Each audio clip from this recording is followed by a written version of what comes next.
Bonjour à tous, j'espère que vous allez bien. Aujourd'hui, je vais vous parler de mon avis sur le 6e épisode de la série Star Wars Ahsoka. Et donc, commençons. Donc, après que les Purrgil soient passés en hyperespace pour aller vers Peridea, donc là où l'œil de Sion est parti, Ahsoka et Ouyang discutent un peu du choix de Sabine.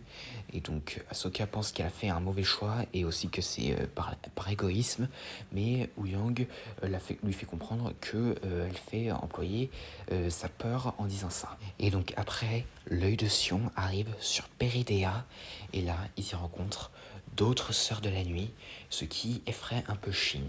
Et donc ensuite les sœurs de la nuit emprisonnent Sabine, qui en veut un peu à Baylan, car il lui avait donné sa parole de retrouver Ezra. Et donc du coup, en même temps, Baylan discute un peu avec Shin, et il lui parle un peu de son passé. Et là cependant, on peut voir un petit peu que Baylan et Shin semblent avoir du conflit en eux. Et en même temps, alors que Sabine tente de sortir de sa prison en utilisant la force, le Chimera, l'ancien destroyer stellaire du Grand Amiral Thrawn, arrive.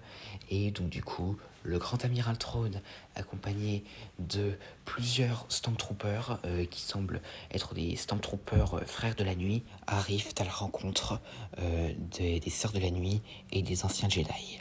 Et après, il est révélé que Thrawn avait connu Baylan auparavant. Et d'ailleurs, il mentionne que ce n'est pas le premier Jedi à avoir abandonné l'ordre qu'ils connaissent, car en effet, il en avait connu un autre qui n'est autre qu'Anakin Skywalker.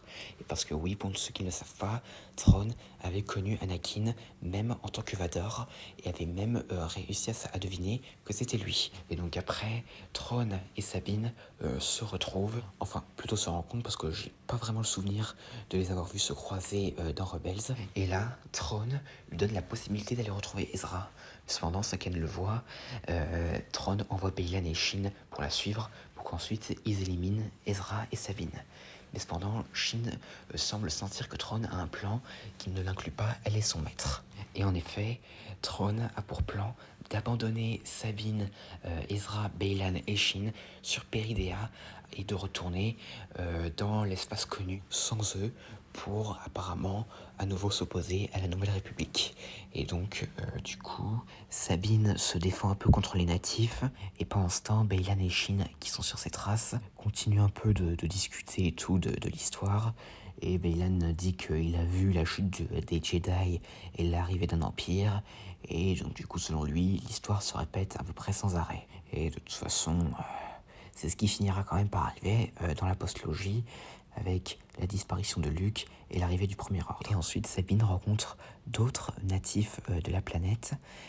Et là, cependant, elle voit qu'un de ces natifs a un espèce de collier avec le symbole de la rébellion. Elle se rend compte qu'ils connaissent Ezra. Et en effet, ces natifs l'emmènent dans leur village. Et là, elle y retrouve enfin son ami perdu, Ezra. Et donc Ezra qui a assez changé depuis Rebels. Et donc ensuite Ezra demande un peu comment elle est arrivée ici et tout, mais cependant Sabine ne préfère pas en parler pour le moment. Et entre-temps, Thrawn apprend qu'Ahsoka est en chemin et demande de connaître tout sur son maître, son passé, etc. Et donc du coup, pour se préparer à son arrivée, pour ensuite se débarrasser d'elle. Et c'est la fin de l'épisode. Alors, qu'est-ce que j'en ai pensé? Alors là, encore une fois, un épisode excellent.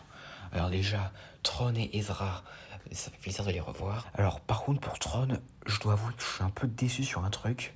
C'est tout simplement sa VF qui n'est plus vraiment la même que dans Rebels, qui je trouve rendait le personnage un peu plus menaçant et tout. Enfin, un personnage qui est vraiment méchant. Et donc, du coup, un petit peu déçu pour Thrawn.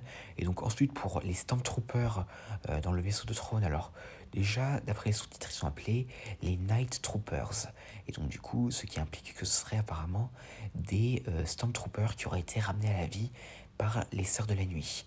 Donc, du coup, voilà.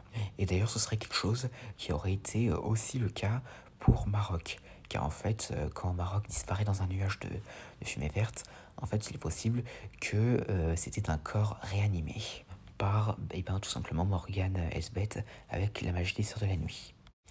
Et en parlant de ces sœurs de la nuit, eh ben, elles sont assez terrifiantes. Enfin là, ça rappelle bien celles qu'on connaissait dans The Clone Wars et qui viennent de Dathomir. Et dans le cas de Ezra, alors là, très content de le revoir. Enfin là, ça fait depuis, enfin comme Throne, ça fait depuis 5 ans qu'on l'a pas vu. Donc du coup, ça fait très plaisir. Et on peut voir qu'il a pas mal changé, que ce soit au niveau de ses vêtements et tout. Enfin voilà quoi. Et donc aussi les retrouver avec Sabine, c'était très bien fait. Et d'ailleurs, j'ai hâte de voir si Ezra va retrouver les autres membres du Ghost, donc Hera, Zed et tout. Et d'ailleurs, je me demande ce que ça donnerait de le voir rencontrer Jacen. Et cependant, là, il y a seulement 2 points négatifs dans cet épisode. C'est déjà, premièrement, c'est encore une fois la durée, comme dans l'épisode 3. Aussi, Ahsoka est complètement absente de l'épisode. Enfin, elle apparaît juste au début, mais c'est tout. Enfin là, ça fait comme dans le livre de Boba Fett, où Boba Fett était éclipsé pendant l'épisode 5 et 6 par le Mandalorien de la série. Et aussi l'épisode 3 de la saison 3 de Mandalorian, où le Mandalorien était éclipsé par le docteur Perching. Et donc, mais à part ça, ça reste quand même un très bon épisode. Et donc du coup, pour ce qui est des théories, alors déjà, Throne, qui a appris que Ahsoka était en route, a demandé à ce que si un Purrgil arrive dans l'espace de Peridea, il devra être abattu. Et donc, et aussi, vu que Throne connaissait Anakin et donc Vador, eh ben, je suis curieux de voir la réaction qu'il va avoir, et que ce soit celle d'Ahsoka, de Throne, ou même des autres personnages. Surtout que Sabine et Ezra ne sont apparemment pas au courant qu'Anakin était devenu Vador. Enfin, en tout cas, on s'approche à très grands pas de la fin de la série. Et de toute façon, comme je l'avais dit dans l'épisode précédent, si Throne n'est pas arrêté dans cette série, il le sera très probablement dans le film de Dave Filoni. Et donc du coup, il est fort possible qu'il y passe, parce que il n'est pas dans la postlogie. Et même s'il était au service de Palpatine ou du Premier Ordre, enfin du moins à l'époque de la postlogie, on aurait au moins entendu parler de lui. Mais c'est pas le cas, donc ça veut dire qu'il est probablement mort à cette époque-là. Et donc, et pour ce qui est de la note pour cet épisode, ce serait 8 sur 10. Et donc voilà, j'espère que cette vidéo vous aura plu. N'hésitez pas à dire ça dans les commentaires et à la prochaine.